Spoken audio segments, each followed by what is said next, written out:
Canada's express entry system changed in a major way in February 2026, and those changes are now shaping how candidates think about their chances of receiving an invitation to apply for permanent residence. While many people already know the active categories, the more important question is which occupations may have the strongest chance of benefiting from upcoming draws. Right now, the biggest opportunity may be in the categories that have not yet held a draw this year. Out of the 10 active express entry categories in 2026, 5 had still not issued any invitations by late April.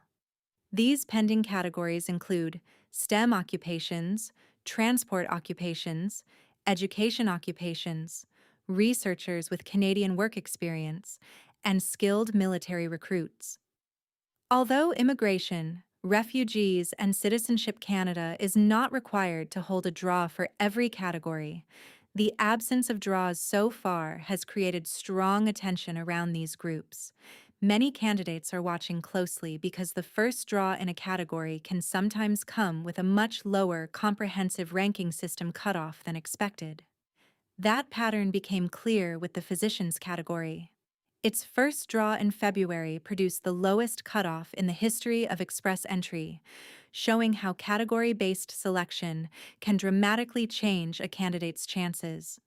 This is why people working in one of the pending categories may now feel they have a real opening, especially if their score is not competitive enough for a general Canadian experience class draw. Occupation now matters more than ever. Canada is keeping permanent resident admissions stable through the next several years, and economic immigration is taking a bigger share of overall admissions. That shift puts more weight on people whose occupations match federal labor priorities.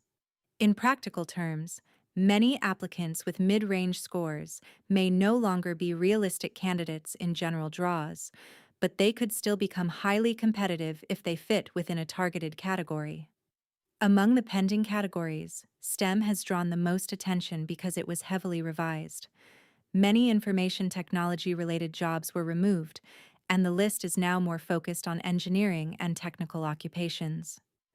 Transport is another narrowly targeted category, now centered mainly on aviation and vehicle maintenance roles. Education includes teachers, assistants, early childhood educators, and instructors of persons with disabilities. The researchers category is especially narrow, aimed at university-level academic and research roles with Canadian experience. Skilled military recruits is the most specialized category of all, built for foreign military personnel who meet strict eligibility conditions and have Canadian Forces recruitment support. The categories that have already issued invitations this year remain important as well. French language proficiency has been the biggest source of invitations so far, followed by healthcare and social services, trade occupations, physicians with Canadian work experience, and senior managers with Canadian work experience. These categories have already shown that targeted draws can offer a much lower cutoff than general draws. For candidates hoping to improve their chances, preparation matters. They need to confirm the right occupation code, complete the required work experience, keep language tests valid, and secure an educational credential assessment if needed. In 2026, the strongest candidates will likely be those who align themselves with a specific active or pending category and are fully prepared before the next draw opens.